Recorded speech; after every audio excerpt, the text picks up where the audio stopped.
Yəni şəhid doğrudan da xüsusi bir statusdur. Şəhidlik o qədər böyük bir zirvədir ki, peyğəmbərlər, imamlar özləri üçün belə bir ölüm arzulayıblar.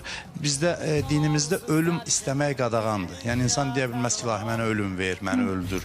Amma yeganə istisna şəhidlikdir ki, insan şəhidlik duası edə bilər. Çünki şəhidlər seçilmiş insanlardır və Allah qatında ədalət məhkəməsi qarşısında insanlar dayanıb əməllərinin kiçik və böyüyünə hamısına cavab verdikləri zaman hamının qibtə edəcəyi bir dəstə şəhidlərdir. Çünki şəhidlər sorğu-sual olunmaz.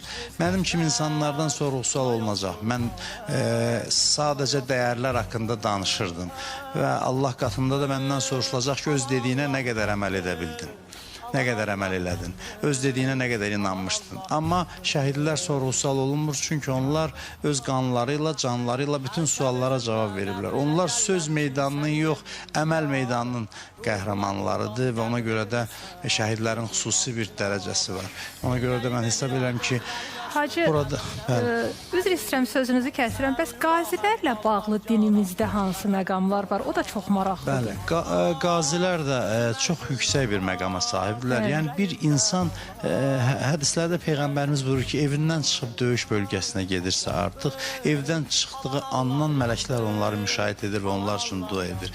Və şəhid olduqda məqamı bəllidir. Qazi isə elə şəhidə bərabər bir məqamda olan insandır. Qazi nə zaman təbii əcəllə də, məsələn, lap yaşlı vaxtında da dünyasını dəyişsə, yenə də elə şəhid dərəcəsindədir. Çünki o da həmin o döyüşün iştirakçısı da orada yaralanıb və əziyyət çəkir. Və hesab edirəm ki, bugünkü verilişin əsas qəhrəmanları bizim qazilərimizdir. Baxmayaraq ki, burada həm də bizim dəyərli ziyalılarımız iştirak edir. Mən Aqil müəllimə təşəkkür edirəm. Həmişə mənim özümə, şəxsimə çox böyük hörmət göstərir hər yerdə. Mənim də ona xüsusi bir sayğım var. Azərbaycan tarixində, mədəniyyətində dərin iz buraxmış bir şəxsiyyətdir və belə bir insanların hüzurunda həqiqətən də ən nöqsanlı özümü hesab edirəm. Çünki ən çox dəyərlər haqqında danışırıq, amma bu qazilər, bu şəhidlərimiz əməlləri ilə bizdən daha da öndə olublar. Yəni mən hərdən xəcalət hissi keçirirəm ki, bizə danışmaq qalır, onlara isə əməl etmək. Onlar sakit başlarını aşağı salıb